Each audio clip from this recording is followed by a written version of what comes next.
पार्वती माता के मंदिर के दर्शन करने के बाद में हम आगे चल पड़े झिलमिल गुफा की ओर। बहुत ख़तरनाक रास्ता है, ये सोचकर डर भी लग रहा था कि सही समय तक हम पता नहीं लौट पाएंगे कि नहीं लौट पाएंगे, क्योंकि कुछ लोगों ने कहा कि आप लौट नहीं पाएंगे वहाँ से और आपको वहीं रुकना पड़ेगा कहीं भी।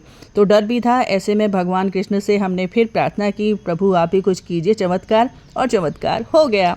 क्योंकि हम वहाँ से जब आगे जा रहे थे तभी हमें एक ये जो येलो गेट आप देख रहे हैं, यहाँ पर एक गाड़ी आपको भी दिखाई दे रही होगी। तो यहाँ पर एक कपल हमें मिले और वो भी झिलमिल गुफा के लिए जाने के उत्सुक थे। तो बस अब हम उनके साथ हो लिए और कुछ दूर तक फिर उनके साथ सफ़र चला। बीच में कुछ सुंदर दृश्य जो हमने और उन्होंने साथ साथ देखे, क्योंकि ऐसी प्रकृति का जो अद्भुत दृश्य होता है वो बहुत रेयर मिलता है। और ऐसे ही दृश्यों का आनंद आप ले ही रहे हैं हमारी इस यात्रा में। तो बस यात्रा में बस उनके साथ में हम आगे बढ़ रहे थे, लेकिन तभी अचानक ऐसी स्थिति भी आई कि गाड़ी को हमें वहीं छोड़ना पड़ा, क्योंकि उसके आगे हम नहीं जा सकते थे। रास्ता बहुत ख़तरनाक था, गाड़ी ड्राइव करना बहुत मुश्किल था। तो इस पॉइंट पर फिर हमने यहाँ गाड़ी छोड़ दी और फिर हम पैदल चल दिए। तो हम चारों साथ थे, इस बात की तसल्ली थी। और जैसा कि मैंने पहले कहा कि यात्रा में आपको यहाँ लोग नहीं दिखाई देंगे, स्पेशली पैदल चलते हुए तो बहुत कम लोग दिखाई देंगे। कुछ बच्चों ने बाद में जो हमें लौटे तो हमें दिखाई भी दिए कुछ बच्चे स्कूटी लेकर भी, क्योंकि स्कूटी भी नीचे ऋषिकेश से मिल जाती हैं पर घंटे के हिसाब से। अब उनके रेंट चार्जेस वगैरह क्या होते हैं वो मुझे आइडिया नहीं है, लेकिन स्कूटी और बाइक से भी कुछ बच्चे आ जा रहे थे।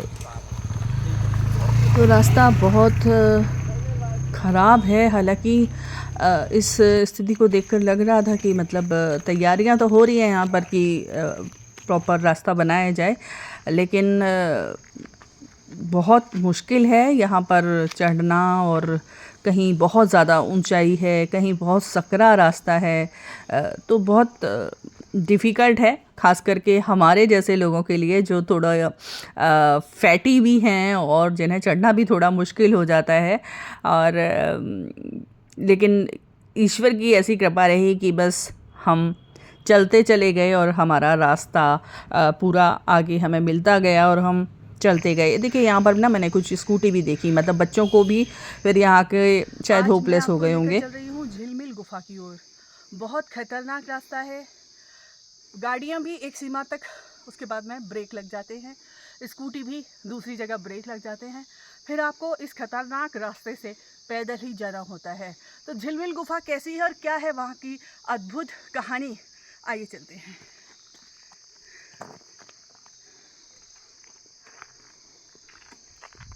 बाबा कितनी दूर है? बस थोड़ी दूर और है। बाबा का दिखना मुझे लगा थोड़ा सा संकेत मिल चुका है कि अब हम गुफा के काफ़ी नज़दीक हैं और थोड़ी सी राहत भी मिलने लगी कि अब शायद आसपास ही कहीं ये गुफा होगी।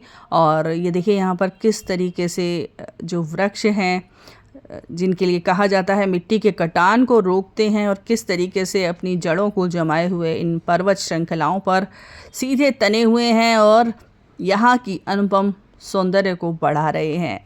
क्योंकि ऐसे रास्तों पर यही एक आपके लिए एनर्जी बूस्टर होते हैं, जिन्हें देखकर आपको एनर्जी मिलती जाती है और आप आगे बढ़ते जाते हैं। तो बहुत एनर्जी यहाँ हमें भी मिली इन प्रकृति के सुंदर दृश्यों को देखने के बाद।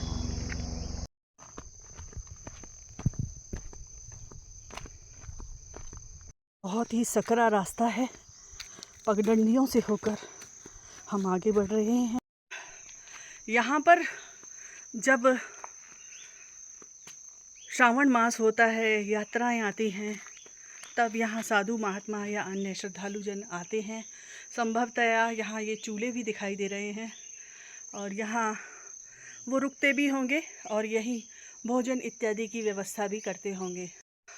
आखिरकार जी, आखिरकार हमारी जो यात्रा है अब यहाँ पूर्ण होने जा रही है, क्योंकि अब मंजिल हमें दिखाई देने लगी है और जो झिलमिल गुफा है वो अब से थोड़ी सी ही दूर पर है। तो बस अब हम वहाँ पहुँचने वाले हैं। जैसा कि मैंने पहले भी आपको दिखाया था, कुछ इस तरीके से कच्चे पक्के स्टे होम बने हुए हैं श्रद्धालुओं के लिए, ताकि जब वो यहाँ आएँ और यहाँ अपनी ठहरने की व्यवस्था करना चाहें, भोजन की व्यवस्था करना चाहें, तो यहाँ कर सकते हैं।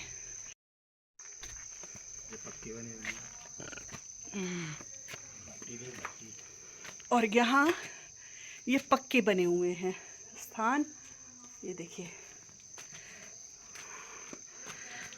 तो जैसा कि पहाड़ी क्षेत्रों में होती हैं जगह जहाँ पर बहुत ही मुश्किल से पानी या भोजन की व्यवस्था हो पाती है, क्योंकि चढ़ाई बहुत होती है, तो ऐसे में देखिए यहाँ पकौड़े भी हैं, चाय भी है, कोल्ड ड्रिंक भी है, सब कुछ है।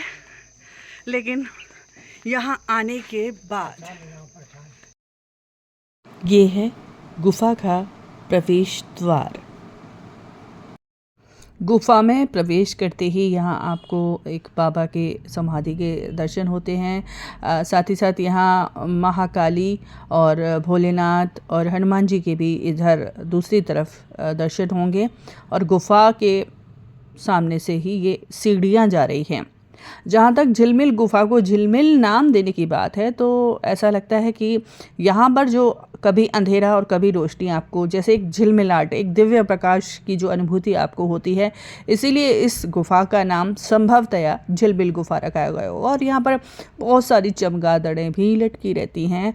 और चूँकि बाबा गोरखनाथ ने यहाँ पर 66,000 जो मंत्र थे उनको सिद्ध किया, यहाँ उन्होंने समाधि लगाई, अपनी धुनी रमाई, तो ये गुफा कुछ काली है अंदर से, और बाहर इसको फ़िलहाल चूने से लेप करके और उसके ऊपर जो भगवा रंग होता है, साधुओं का जो रंग होता है, उसका लेप भी किया गया है। और देखिए यहाँ पर कुछ सर्पाकृति में भी कुछ चिन्ह दिखाई दिए।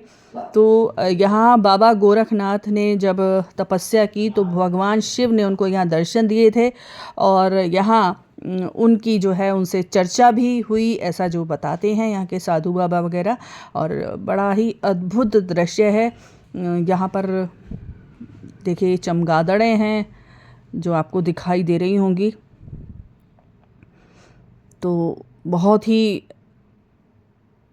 अलग प्रकार का यहाँ का दृश्य है। यहाँ पर कुछ देर के लिए समय हो तो आपको अपना जो भी मंत्र है उसका भी जाप करना चाहिए। संत हैं, वहाँ के मौजूद साधु ने हमें बताया कि इस गुफा में सप्त ऋषियों ने भी तप किया है, साथ ही साथ भक्त ध्रुव ने भी तप किया है। सतयुग काल की ये गुफा है और पुराणों में ऐसा वर्णन है कि बाबा गोरखनाथ ने इस गुफा में धूना स्थापित कर भगवान शिव की हजारों वर्ष तपस्या की थी। जलते हुए धूने के कारण ही ये गुफा काली पड़ गई और इस जगह पर स्वयं भगवान शिव और बाबा गोरखनाथ ने एक साथ दीर्घ काल तक चर्चा भी की थी। गुफा में बाबा गोरखनाथ ने 66,000 जो मंत्र हैं उनका जाप किया था और तपस्या की थी कई वर्षों तक। तो बहुत ही सिद्ध स्थान है, बहुत मुश्किल से यहाँ पर लोग आ पाते हैं, जिसे हम झिलमिल गुफा के नाम से जानते हैं। तो यहाँ एक अखंड दीपक भी आपको दिखाई दे रहा होगा जो हमेशा यहाँ रहता है। यहाँ पर गुरु गोरखनाथ बाबा ने 66,000 मंत्र सिद्ध किए थे। झिलमिल गुफा से भी और ऊपर है गणेश गुफा, जहां हम नहीं जा पाए, लेकिन इस गुफा के बाहर भी कुछ और गुफाएं दिखाई दे रही थी। इन्हीं गुफाओं में, इन्हीं कंदराओं में साधु तप किया करते थे और आज भी करते हैं। देखिए आप ये गुफा में देख रहे होंगे ये स्थान। तो ऐसे ऐसे दुर्गम स्थानों पर साधु संत बैठकर तप करते हैं ताकि उनकी साधना में कोई उन्हें डिस्टर्ब किसी तरीके का ना हो और वो अपनी साधना में लीन रहते हैं। और ऐसे साधुओं को कभी आपको दिख भी जाएं तो दूर से ही प्रणाम करके आगे बढ़ लेना चाहिए। उनकी साधना में कोई भी विघ्न बाधा ना पड़े, इस बात का हमें विशेष ध्यान भी रखना चाहिए। तो ये जो झिलमिल गुफ़ा है उसका आज आपने हमारे साथ दर्शन किया। और ये वीडियो आपको कैसी लगी? इस जगह क्या आप या आपके परिवार के कोई भी सदस्य अगर गए हों तो अपना अनुभव कमेंट में ज़रूर बताइएगा। और ये स्थान कैसा लगा आपको, तो अपने विचारों से हमें ज़रूर अवगत कराइएगा। और आज के अंक में इतना ही। अगले अंक में और कुछ नई जानकारी लेकर आपके साथ फिर से जल्दी से जुड़ूंगी। तब तक के लिए जय श्री कृष्णा, जय श्री राधे। फिर से कहूँगी, अगर अभी तक चैनल सब्सक्राइब नहीं किया हो तो सब्सक्राइब कर लीजिएगा, प्रेस कर दीजिएगा बेल आइकॉन भी, ताकि आपको हमारे सारे नोटिफिकेशंस मिलते रहें। बने रहिएगा हमारे यूट्यूब चैनल RJ रश्मि भक्ति पर।